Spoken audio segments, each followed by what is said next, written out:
What made you want to do a play? I like being on stage, Yeah. but I hadn't been on for a long time. And the last couple of plays that I'd done, That's I good really enough. enjoyed, Yeah.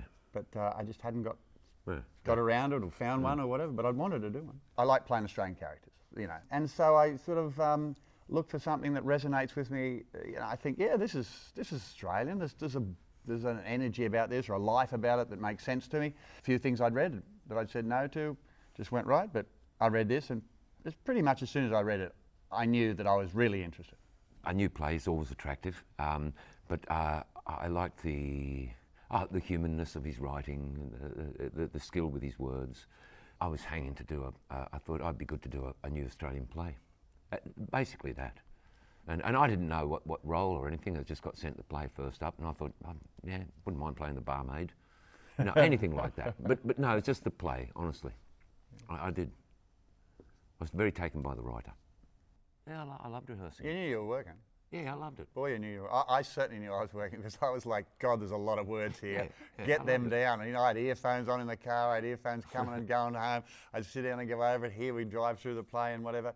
I found it pretty intense. I found that I didn't have time for anything else. You can make this work on a lot of levels, but only once you've got into it and can really relax and know the piece.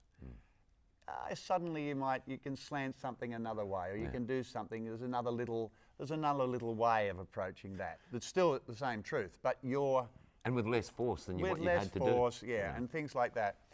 Which is what's nice about that is it gives you something new and fresh to be able to play and all that.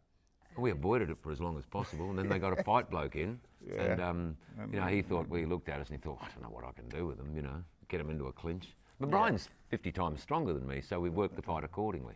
Sure. Yeah. No, he is. He's that, fit.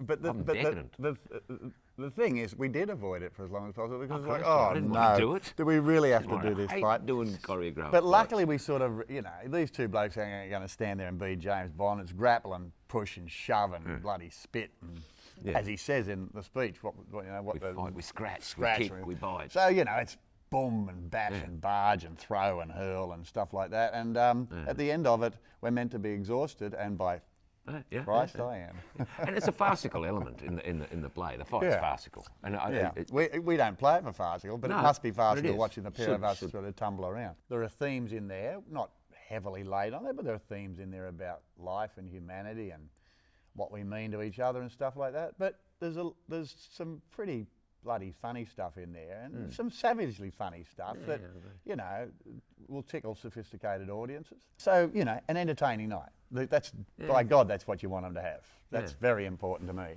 You hope that by doing the play tonight, it's great you're back on, and maybe you get a bit better every night. Maybe we're all better for it.